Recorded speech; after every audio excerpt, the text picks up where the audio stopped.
Friends, welcome to my workplace at Ranaghat, West Bengal, India. In this video, I want to demonstrate how to manage a nucleus when the pupil becomes small during emulsification of the nuclear fragments. We can see this is a cataract with grade 4 nuclear sclerosis, and the pupil has dilated to say up to 5.5 millimeter.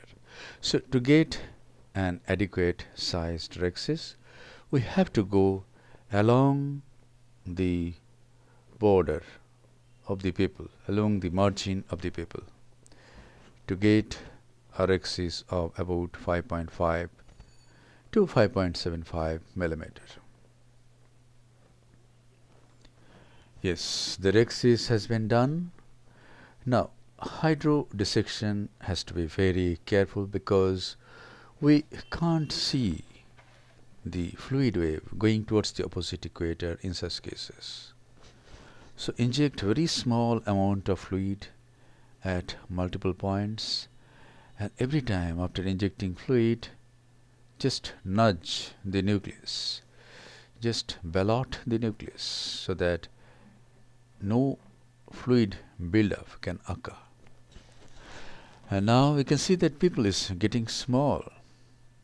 But since we have got an adequate sized rhexis, we can manage this case very comfortably, even if the pupil becomes small during emulsification and chopping of the nucleus. And now here goes the phaco handpiece. After removing some superficial cortical matter, the handpiece is turned so that its bevel is off towards the cornea now. Now here is my technique, which I call submarine chop. The tip goes into the substance of the nucleus and moves through the substance like a submarine moves through water, goes towards the opposite equator, and here it is. And chop this nucleus very easily with this very small chopper, Sinski-like chopper, because this movement through the substance of the nucleus already creates a crack. And now each heminucleus is divided into smaller pieces.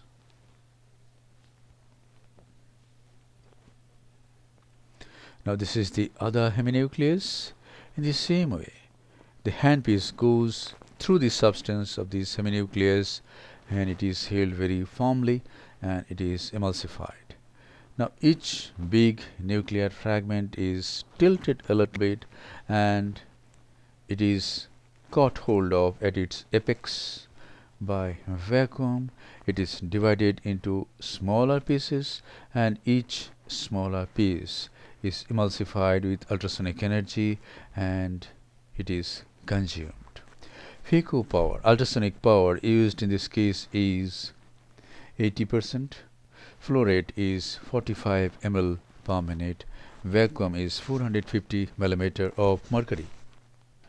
In this case, the pupil became small, but it didn't come down beyond about 4 millimeter, so it was not difficult to manage this case. But if it comes further down and if the nucleus is hard, it is a wise decision to use pupil expansion devices or iris hooks. And now the nucleus as well as the epinucleus has been removed, and now we are going to remove the cortical matter now. This is 2% hydroxypropyl methyl cellulose. And now since I have made only one side port, I am going to use a Simco cannula.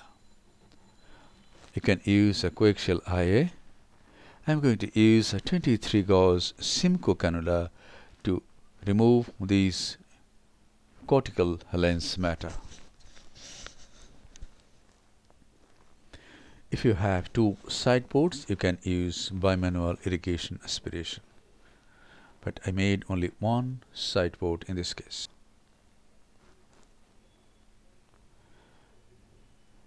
Yes. So the cortical matter from 12 o'clock to 6 o'clock has been removed. Now the cortex from the other side is being removed. And now you can see there is some cortical matter in the sub-incisional area. And we have to go there again through the side port, and here it comes. So I hope I have removed all the cortical matter, but we're going to check this after implanting the intraocular lens. So the visco has been injected.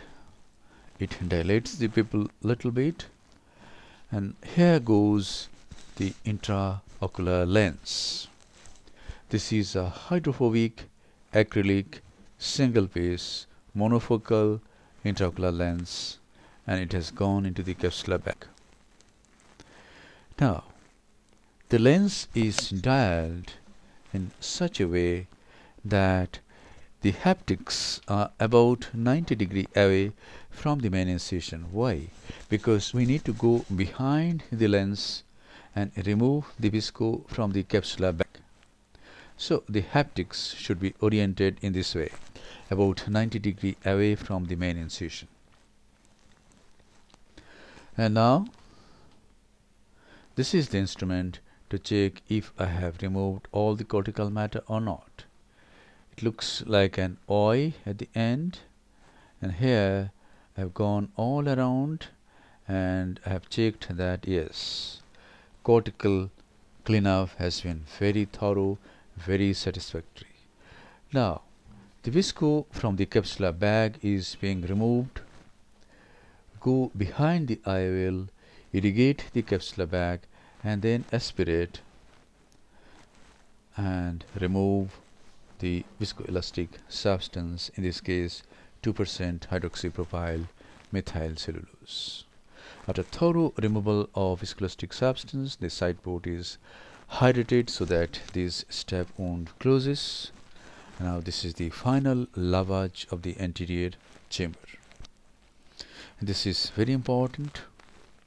You should do this with BSS, any good quality BSS, so that at the conclusion of surgery you leave only pure BSS and nothing else in the anterior chamber. Form the anterior chamber very nicely and conclude the case. Thank you very much for your attention. Hope this video will help you in developing your surgical skills.